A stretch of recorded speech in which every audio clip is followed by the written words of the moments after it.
am doing a review for Superior Spider-Man issue 1. And I feel like this is a comic book that either people are anticipating or they're just not. And some people are furious about it. Some people are optimistic about it. And some people are loving it. Less people are loving it, more people are hating it, and there's people in between that are really optimistic about it. And that's me. I'm very optimistic about it. I love Peter Parker. He's really one of my favorite superheroes, but I'm open-minded to see, you know, other heroes take the mantle, or other villains take the mantle, and see, you know, Peter Parker's not going to be gone. I'm optimistic that he's going to come back, and I think with this issue, that kind of is proven.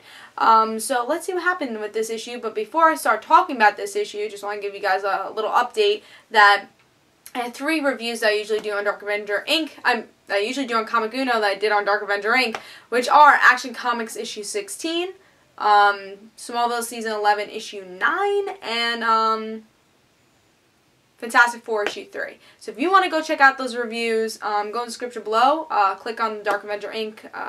Link, and you can go check out those reviews. So let's talk about Superior Spider-Man issue 1 now. Cover is amazing. I feel like we've seen this cover 1,000 times though, so it's not new, but it's very dark. You know, Hero Menace, that's what this story arc is called, and I think this cover fits it very well. You could see that this is a new Spider-Man. It's not the Spider-Man we've seen. So, really like this cover, but let's see if I liked the story. Now, that's very important. So in this issue, we get to see Dr. Octopus, or I'm going to call him Dr. Octopus anyways. I think that's going to be the hard thing about reviewing Superior Spider-Man. Do I call him Spider-Man or do I call him Dr. Octopus? So I'm going to call him Dr. Octopus for now, until I get used to it. So, Dr. Octopus, he is trying to defeat the Sinister Six, and he's coming up with some pretty cool ways to try to do that. So, we get to see him like, alright, I'm Peter Parker, you know. I'm smart, and I'm going to use his powers in a way that the real Peter Parker never did. So we get to see that a lot. We get to see, yes, he's not as mean I thought he would be in Avenging Spider-Man. I think we saw more of his meanness. But I feel like he is covering up a little bit his attitudes a little bit. Like, really not a lot, but you get to see, like, really this much he's covering it. So, you get to see sometimes if you read it in a different way. It's like, alright, that wasn't so offending. So you get to see that in this issue. He's coming up with plans to try to defeat the Sinister Six. You also get to see that, he goes out on a date with Mary Jane, and still treating her really badly. That's all I gotta say. And that's pretty much it. We get to see Sinister Six actually goes into Horizon Labs, and again, like every freaking supervillain goes into Horizon Labs, tries to do something. But Dr. Octopus really defeats him pretty easily. But we get to see that there's this one guy, you know, he's Dr. Octopus. He doesn't really care about killing. So he's like, oh, well, you know, Peter Parker is always about no one dies, and he usually, you know, didn't give all his power. You know, he didn't really use all his power. But with this, he's ready to kill this guy. So here's spoiler alert. If you really haven't read the issue, I'm warning you, this is a spoiler, because I feel like this is the most interesting part of this issue and the most spoilery part of this issue. Now, you're ready for the spoiler. The person who stops him is Peter Parker's ghost. And I'm going to read exactly the words that he said. That was me, Otto. Can't hear me, can you? You don't even know I'm here. Doesn't matter. You don't get to kill. I won't let you. I know how, but I'm still in the fight. I don't know how, but I'm still in the fight. I'm Peter Parker, and I swear I'll find a way back. So yeah. Peter Parker's not alive so much, but he's definitely trying to figure out a way to survive. And I think this reminds me most of the Smallville Season 11 type of thing. If you've been reading that series, we get to see Tess as a ghost haunting Lex Luthor, and I feel like that's what this is. I don't know if you know, Otto's gonna really find out that Peter Parker is a ghost. Will he see Peter Parker? I think in the future he kind of will, but I think this is not the last we've seen of Peter Parker's ghost. He's gonna be trying to figure out ways to try to get into somebody. I don't know if it'll be his own, but I think he's gonna try get back into the game, like he said in this issue. And I think those last words are going to really define this series. It's going to be the battle of those two, and I'm really glad that they're not forgetting Peter Parker. So if you're upset that Peter Parker is dead, yeah, he's dead, but doesn't mean we're not hearing from him, because we're hearing from him. So I thought that was really great in this end of issue. I think it was a surprise, and that's why I said spoiler alert, because I think it made this issue a lot. one thing I really liked about this issue, I know a lot of people didn't like this issue, but one thing I really enjoyed about this issue, and I think if you look in an optimistic way, is how, yeah, Otto is, still, you can see the villainy in him, and again, Hero Menace, what is he?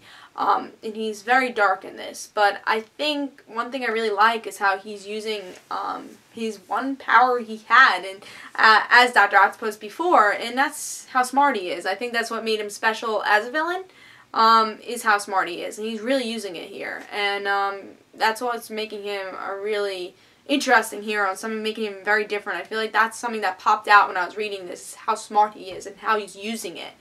Something I really liked about this issue. Now I'm going to talk about what I didn't like. The one thing that I was really pissed off about in issue 700, and I think I'm going to be pissed off about until they change it. So you guys know I'm a big Mary Jane and Peter fan, right? Yeah, you guys know that. So with Otto, as you know, with Mary Jane, you want to come back with Peter. Otto is in his potty. So now, you know, finally they get back together and it's not Peter. And Otto's treating Mary Jane like a freaking, like a dog, I would say. You know, he's just treating her so bad. Dogs shouldn't even be treated that way, you know. You shouldn't, it's just horrible how he's treating her. So he's like, oh, woman, do this, and not even listening to what she says. You know, Mary Jane doesn't deserve that. But maybe Mary Jane does. Because how Dan Slott writes Mary Jane, I really hope he's doing this for a reason. It feels so two-dimensional. You know, it's like, I love you, Peter. I don't care how you treat me. It's like Mary Jane would never do that.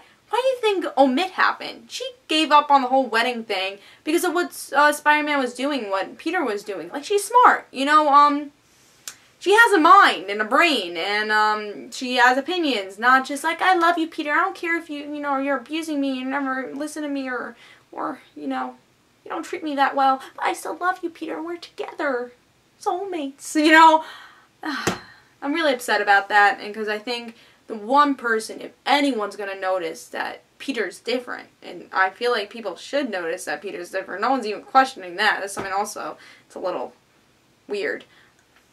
You know, with his dialogue, with I'm sure the tone of his voice, if you know, if it was like a live action TV show, because you could tell, like, the way the dialogue's written is that he's saying this in a, you know, menacing way.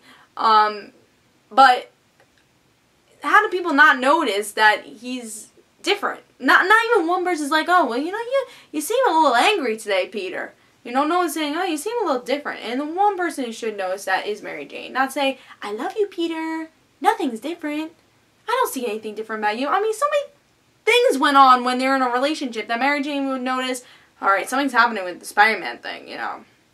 Wow, something's happening. So something must have happened with a villain. I mean, of course, she's not going to, you know, snap her finger and say, wait, Dr. Octopus replaced Peter and Dr. Octopus is in Peter's body? Of course she's not going to do that. That would be very stupid. But something, she should at least notice something's wrong. You know, hopefully with the next issue, it seems like it is a very Mary Jane and Peter issue. I'm really hoping Mary Jane starts clicking, saying, hey, I'm not a two-dimensional character. I do have thoughts. I hated that part of this issue. And even though it was a very short part of this issue, I really hope Dan Slott's doing that for a reason. Because it's just really weird. And a lot of people have been upset about that too. Because, like, what is Dr. Octopus going to do? He's very weird in this.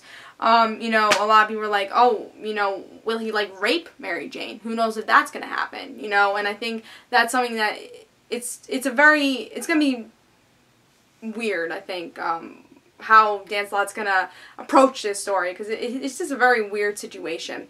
So, hopefully that all works out. And I think that's one thing a lot of people are worried about also, is what's going on with that, and of course, is he gonna ruin Peter's reputation?